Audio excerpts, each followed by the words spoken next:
জলবায়ু পরিবর্তনের কারণে বাড়ছে গরম, বৃষ্টি বা শীত কখনোই সময় মতো আসছে না, কখনো বেশি হচ্ছে আবার কখনো বা কম। এতে আমাদের কৃষকরা পড়েছেন সবচেয়ে বেশি বিপদে। তাদের সহযোগিতা প্রয়োজন, বিশেষ করে তাদের প্রয়োজন প্রযুক্তির সহযোগিতা। সবাইকে স্বাগত জানাচ্ছি ইকো বাংলাদেশের আজকের পর্বে। আপনাদের সঙ্গে আছি আমি সাইমা ওয়াহাব। বাংলাদেশের এখন অনেক কৃষকের হাতেই আছে স্মার্টফোন। ভাবুন তো, মাঠে বসেই তারা পেয়ে যাচ্ছেন আবহাওয়ার তথ্য, চাষের পরামর্শ, এমনকি ঋণের সুযোগও। আর তা সম্ভব হচ্ছে ফোনের অ্যাপের মাধ্যমে। এমনই একটি উদ্যোগের গল্প জানতে আমরা এখন চলে যাব যশোরের অভয়নগরে। নিজের ফলানো ফসল বিক্রি করতে নিজেই বাজারে নিয়ে যাচ্ছেন কৃষক শফিয়ার রহমান। বাংলাদেশের দক্ষিণ পশ্চিমাঞ্চলের জেলা যশোরের এই কৃষক ন্যায্য দাম পাবেন কিনা তা নিয়ে চিন্তিত নন। কালেকশন সেন্টারে নিয়ে গেলে আমার যদি একটু দেরি হয়ে যায়, তাও আমি এই ফসলটা ন্যায্য মূল্যে আমি বিক্রি করতে পারি। বাংলাদেশে কৃষকেরা ফসলের ন্যায্য দাম সবসময় পান না, কারণ মধ্যস্বত্বভোগীরা বাড়তি মুনাফা নিয়ে যান। তবে যশোরের 7 মাইল বাজারে এই পণ্য সংগ্রহ কেন্দ্রে শফিয়ার ও অন্য অনেক কৃষক সরাসরি পাইকার, খুচরা বিক্রেতা ও প্রতিষ্ঠানগুলোর কাছে পণ্য বিক্রি করতে পারেন। আগের পরিস্থিতিতে আমি যখন বাজারে হয়তো আমার একটু দেরি হয়ে গেলে আমি ওই লোকাল দোকানদাররা কিনে নিয়ে যাওয়ার পর আমার এই বাজার মূল্য আমি পেতাম না, এবং ওই দালাল, তারপরে ফড়িয়া, ওদের কারণে ওরা কম দামে আমাদের কাছ থেকে, আমাদের কৃষকের কাছ থেকে কিনে ওরা এবার চড়া দামে বিক্রি করে ব্যাপারীদের কাছে। শফিয়ারদের এই সুযোগ করে দিয়েছে আইফার্মার নামের একটি প্রতিষ্ঠান। এই প্রতিষ্ঠানটি শুধু যে ন্যায্য মূল্য নিশ্চিত করতে কৃষকদের সহযোগিতা করছে তাই নয়, প্রযুক্তি ব্যবহার করে কৃষকদের বিভিন্ন সুযোগ করে দিচ্ছে। যেমন কৃষক তার জমিতে কী চাষ করবেন, কখন সার ব্যবহার করবেন, কীটনাশক ও রোগবালাই নিয়ন্ত্রণ কেমন করে করবেন, সে বিষয়ে আবহাওয়ার তথ্য ও মাটির গুণমান বিশ্লেষণ করে ডেটাভিত্তিক পরামর্শ প্রদান করা হয়। একই সঙ্গে গবাদি পশু পালনেরও নানা পরামর্শ কৃষক পান তার মোবাইল ফোনে ডাউনলোড করা প্রতিষ্ঠানটির অ্যাপে। পরামর্শ নিতে পারবে, এই যে ধান, এই যে না পোকামাকড়। আমি মনে করি প্রাণী সম্পদ অফিসে যাওয়া লাগবে না। এই অ্যাপসে আমি যখন ঢুকি তখন গরু, ছাগল, হাঁস, মুরগি, এভরিথিং, ধান চাষ, সবজি চাষ, সকল বিষয়ের উপর, মাছ চাষ সহ সকল বিষয়ের উপর চমৎকার একটা পরামর্শ এখান থেকে পাওয়া যায়। বিশেষ করে আবহাওয়ার যে চমৎকার একটা নিউজ, এখানে আপডেট নিউজগুলো এই অ্যাপসের মাধ্যমে পাওয়া যায়। শুধু স্মার্ট ফার্মিংই নয়, নারী কৃষকদের স্বনির্ভরতায়ও কাজ করে আইফার্মার। তাদের অর্থায়ন, প্রশিক্ষণ ও প্রযুক্তিগত সহায়তা দেয় তারা, যেমনটা পেয়েছেন মাসুরা খাতুন। আমি আইফার্মার থেকে যে আমাকে আর্থিক সহায়তা করছে, সেই টাকা দিয়েই আমি গরু কিনছিলাম। গরু কিনে ওনাদের কাছেই শিক্ষা যে গরুর গোবর কিভাবে জৈব সার হিসেবে পরিণত করা যায়, এবং ওই তৈরি করে আমাকে অনেক ভালো রেজাল্ট। যেমন আমার এই গাছগুলো অনেক সতেজ থাকে, রোগ বালাই কম আসে। তা আরও একটা সহায়তা হয়, সারটা যদি আমি অতি করতে পারি তাহলে আমার আয় সোর্সটা বেড়ে যাবে। ওইখান থেকে কেজিতে আমার পাইকারি নিলে 18 টাকা করে দেয়, আর খুচরা দিলে 20 টাকা করে দেয়। তো এতে আমার অনেক টাকাই মাসে ইনকাম আসতেছে, আমার ফলন থেকে আসতেছে। একটা অ্যাপস দিছে নামায়ে, ফলন অ্যাপসটা, সেখান থেকে আমি অনেক পরামর্শ পাই। যেমন ডাক্তারের কাছে শুনি যে কোন গবাদি পশুর কী রোগ হইলে কিভাবে করা লাগবে, সেগুলো পরামর্শ নিই। শুধু আইফার্মার নয়, বাংলাদেশের স্যাটেলাইট ছবি, আবহাওয়ার পূর্বাভাস ও মাঠ পর্যায়ে সংগ্রহ করা তথ্যের উপর ভিত্তি করে কৃষকদের প্রযুক্তি নির্ভর সহযোগিতা দিচ্ছে বেশ কয়েকটি প্রতিষ্ঠান। এজন্য তাদের মাঠ পর্যায়ে ও অফিসগুলোতে রয়েছে আলাদা দল। আমরা কৃষককে একটা অ্যাপ দিয়েছি, ওটার নাম হচ্ছে ফলন। এটা লাস্ট 3 বছর ধরে শুরু করেছি। প্রথম এটাকে আমরা বলি অ্যাডভাইজারি সার্ভিসেস। এই অ্যাডভাইজারি সার্ভিসেসের আন্ডারে তাকে আমরা ওয়েদার অ্যালার্ট দিতে পারি। ওয়েদার অ্যালার্টের থ্রুতে তাকে জানাতে পারি যে এখন তুমি পানি দিও না, সামনে বৃষ্টি হবে। বন্যার পূর্বাভাস আমরা আগে থেকেই দিই। ব্লেড ব্লাইট টাইপের যেসব অসুখ হয় সেগুলোর জন্য আমরা আগে থেকে একটা অ্যালার্ট দিতে পারি ওয়েদার কন্ডিশনটা দেখে। অলসো আমরা রিমোট সেন্সিং ইউজ করি। রিমোট সেন্সিং ইউজ করে স্যাটেলাইট ইমেজের সাথে কম্বিনেশন করে আমরা দেখি যে ক্রপের কতখানি ফলন হয়েছে। যদিও আমাদের কাছে কোনো সিগন্যাল সিগন্যালস থাকে যে ফলনটা ভালো হচ্ছে না, তখন আমরা ইমিডিয়েটলি ইন্টারভেনশনের জন্য পুশ করতে পারি। এটা টেক্সট মেসেজ হিসেবেও যায়, IVR কলসেও যায়, অলসো একটা কল সেন্টার নাম্বারও দেওয়া আছে ফার্মারদের জন্য, ওখান থেকে ওরা ডিরেক্টলি ফোন করে এই সেবাগুলো নিতে পারে। এই অ্যাপের থ্রু দিয়েই কৃষক হচ্ছে লোনের জন্য অ্যাপ্লিকেশন করতে পারে। আমরা জানি যে রিমোট এরিয়াগুলোতে আসলে ব্যাংকের অপারেশন ওইভাবে করে নেই, সো একটা লোন যাতে সহজেই কৃষক পেতে পারে তার জন্য এই অ্যাপটা ম্যাসিভলি হেল্প করে। তবে এসব প্রতিষ্ঠান যে শুধু এতে কৃষকদেরই লাভ দেখছে তা নয়, কোম্পানিগুলো নিজেরাও এতে লাভবান হচ্ছে। যেমন iFarmer কৃষকদের কাছ থেকে অ্যাপ ব্যবহারের জন্য কোনো অর্থ না নিলেও তারা কৃষকদের সঙ্গে বিনিয়োগকারী ও বাজারকে যুক্ত করে।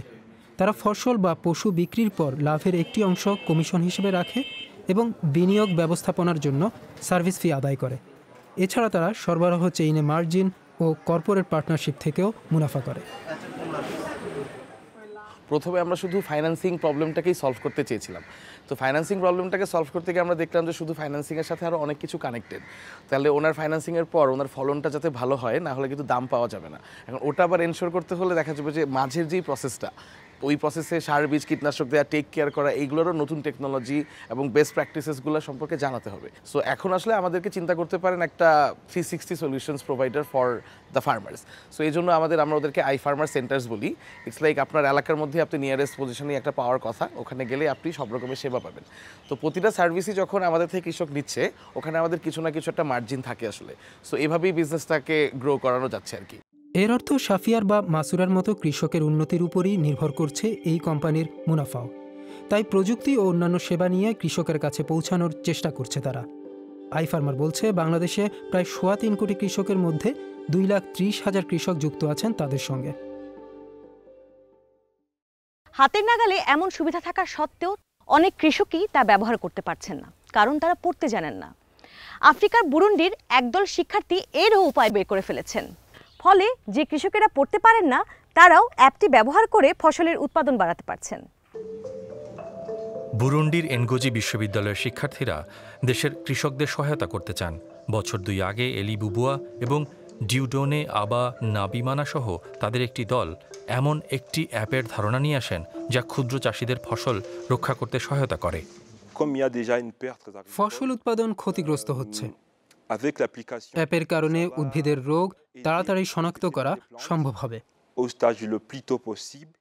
ফলে কৃষক অনেক বেশি ফলন পাবেন। আমরা অতীতে খাদ্যের ক্ষতির কারণ হয়ে ওঠা রোগগুলো প্রতিরোধ এবং সেগুলো এড়াতে যাচ্ছি। স্মার্টফোন ব্যবহারকারীরা অ্যাপটি ব্যবহার করে রোগাক্রান্ত ফসলের ছবি তুলতে পারেন। এখন পর্যন্ত অ্যাপটি 37টি ভিন্ন ভিন্ন রোগ শনাক্ত করতে পারে। এই ধরনের কিছু কৃষি অ্যাপ আগে থেকেই আছে, কিন্তু শিক্ষার্থীরা স্থানীয় চাহিদার সাথে খাপ খায় এমন একটি অ্যাপ বানাতে চেয়েছেন এবং যতটা সম্ভব বাধামুক্ত করতে চেয়েছেন। কিরুন্ডি এবং সোহাহিলির মতো স্থানীয় ভাষা অ্যাপে যুক্ত করায় সবাই এটা সহজে ব্যবহার করতে পারছেন। এমনকি যারা স্কুলে যাননি, যারা পড়তে পারেন না, তারাও এটি সহজেই ব্যবহার করতে পারবেন। 2023 সালের শেষ দিকে বুরুন্ডিতে অ্যাপটি চালু করা হয়েছিল। দেশের পশ্চিমে বসবাসকারী ডিভাল মোভুগুসি গত বছর এটি ব্যবহার শুরু করেন। তিনি এবং বজম্বুরা গ্রামীণ প্রদেশের তুগুইজুম উইম্বু সমবায়ের অন্যান্য কৃষকেরা এরই মধ্যে অ্যাপ ব্যবহার করে আলু গাছের স্বাস্থ্য পরীক্ষা করছেন।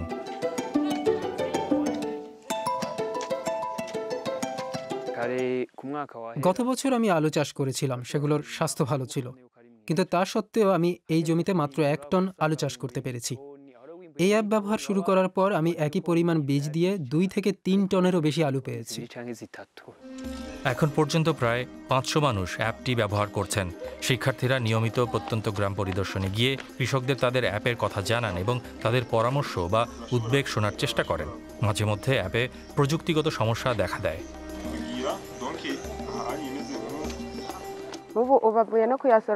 আমাদের জন্য উর্বর মাটি আর বীজ পাওয়াই কঠিন, তার উপর ফোন পাওয়া। তাই আমি আগ্রহী নই।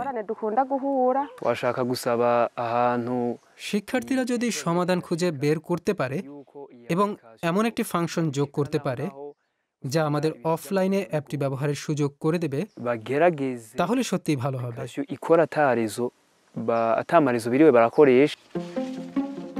অ্যাপ ব্যবহারকারীরা প্রশ্ন করে তথ্যও পেতে পারেন। দিদাস নিন্দাবিরা মনে করেন জ্ঞান স্থানান্তর গুরুত্বপূর্ণ। তিনি মূলত আলু, কাসাভা আর ভুট্টা চাষ করেন এবং বিক্রি করেন।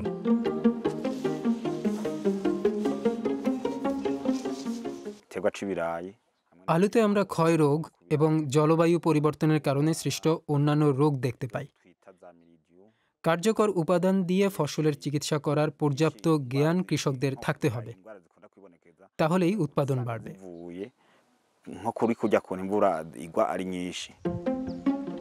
শিগগিরই অ্যাপটিতে কীটনাশক ছাড়াই রোগের চিকিৎসার টিপস থাকবে।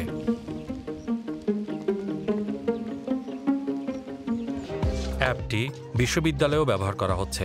নির্মাতারা কৃষি শিক্ষার্থীদের এই টুলের সাথে পরিচয় করিয়ে দেন, যেন তারা পরে এটি ব্যবহার করে কাজ করতে পারেন।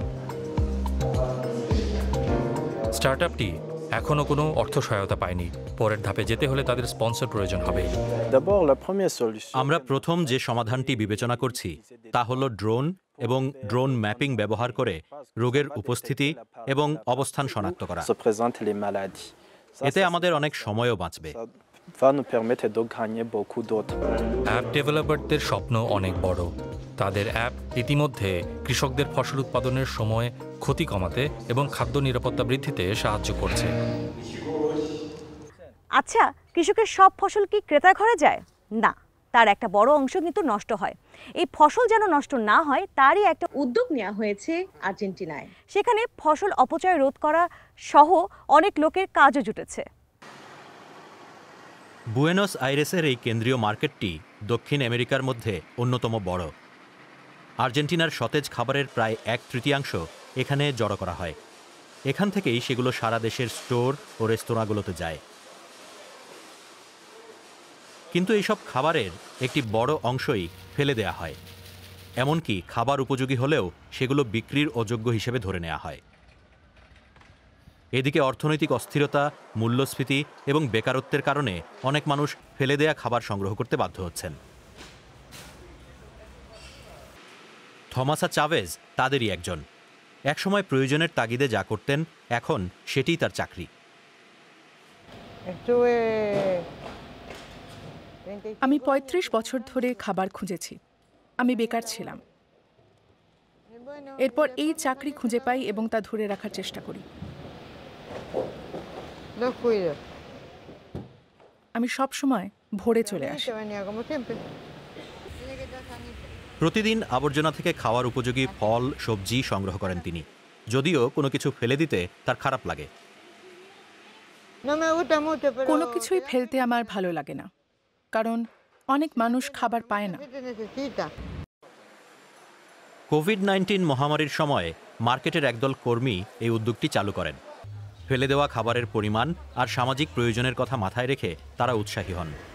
কৃষিবিদ ফাবিয়ান রেনল্ডি একসময় মার্কেটের প্রশাসনিক বিভাগে চাকরি করতেন। এখন তিনি এই কার্যক্রমটি চালাচ্ছেন। এই কর্মসূচির সমন্বিত বর্জ্য ব্যবস্থাপনার মূল লক্ষ্য হল ভেন্ডরদের কাছ থেকে স্বেচ্ছা অনুদান হিসেবে এমন খাবার সংগ্রহ করা যেগুলো মানুষের খাওয়ার উপযোগী ও পুষ্টিগুণ আছে, প্রক্রিয়াজাত করা যাবে এবং প্রস্তুত করে কমিউনিটি রান্নাঘরে সরবরাহ করা যাবে। মানুষের খাওয়ার উপযুক্ত নয় এমন জৈব বর্জ্য কম্পোস্ট করে কাজে লাগানো যায়। কর্মসূচিটির খরচ বহন করে মার্কেট কর্তৃপক্ষ। বর্জ্য কমানোর অর্থনৈতিক লাভও আছে।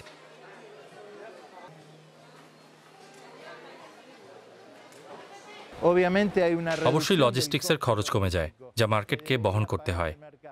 বর্জ্য ব্যবস্থাপনা কর্তৃপক্ষের কাছে কম বর্জ্য পাঠালে আপনার খরচ কম হবে। আপনাকে বর্জ্য ফেলার জন্য সব মিলিয়ে কম টাকা দিতে হবে। প্রতিদিন কর্মসূচিটির মাধ্যমে ২৫০০ খাবার উপযোগী পণ্য সাশ্রয় করা হয়। দলটি সেগুলো সংগ্রহ করে দরিদ্র মানুষের মাঝে বিতরণ করে। আজকে আমাদের কাছে নাশপাতি, কুমড়ো, স্কোয়াশ, গাজর, বেগুন এবং পার্সলে আছে। প্রতি ব্যাগে ৮ কিলো করে পণ্য আছে। খাবারের ব্যাগ নিতে বুয়েনোস আইরেসের নানা প্রান্ত থেকে মানুষ আসেন। ২০২৩ সালে ক্ষমতায় আসার পর প্রেসিডেন্ট হাভিয়ার মিলেইর ভর্তুকি হ্রাস করার পাশাপাশি মৌলিক পণ্যের দামের উপর নিয়ন্ত্রণও কমিয়েছেন। এতে দারিদ্র্য বেড়েছে। দিনের শেষে বাকি খাবার গাড়িতে করে ৩০০টি কমিউনিটি কিচেনে পাঠানো হয়। সেগুলো শহরের কয়েক হাজার মানুষের মধ্যে রান্না করা খাবার বিতরণ করে। নেন্সি পোন্সে একটি কমিউনিটি কিচেন চালান। তিনি জানান, সরকারি হিসাবে মূল্যস্ফীতি কমলেও মানুষের দৈনন্দিন জীবনযাপন কঠিন হয়ে উঠেছে। এই সরকারের আমলে চাহিদা অনেক বেড়েছে।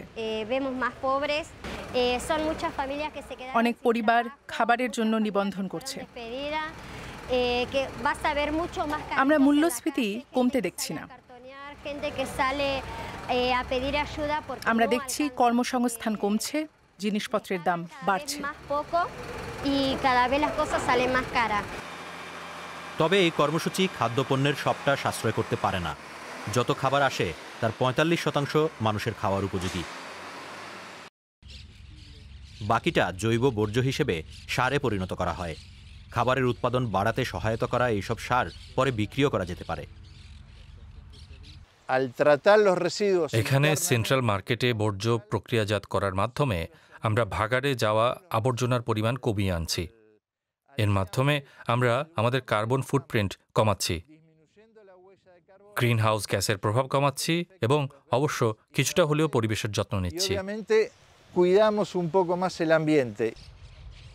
কর্মসূচিটি আরও বড় করার সুযোগ আছে। বাজারে যত আবর্জনা হয় তার মাত্র ৬% তারা সংগ্রহ করতে পারেন। ফাবিয়ানের আশা, তাদের কার্যক্রম বাজার ও বাজারের বাইরে আরও প্রসারিত হবে। কর্মসূচিটি আর্জেন্টিনা ও উরুগুয়ের অন্যান্য পৌরসভাগুলোও অনুসরণ শুরু করেছে। জার্মানি থেকেও বিশেষজ্ঞরা তাদের কার্যক্রম পরিদর্শন করতে এসেছেন। কেমন লাগলো এই উদ্যোগ? আপনার পাশের বাজারটিতে এমন কিছু করা যায়? আপনার ভাবনা জানান। আগামী পর্বে আবারও দেখা হবে। সে পর্যন্ত সবাই ভালো থাকুন।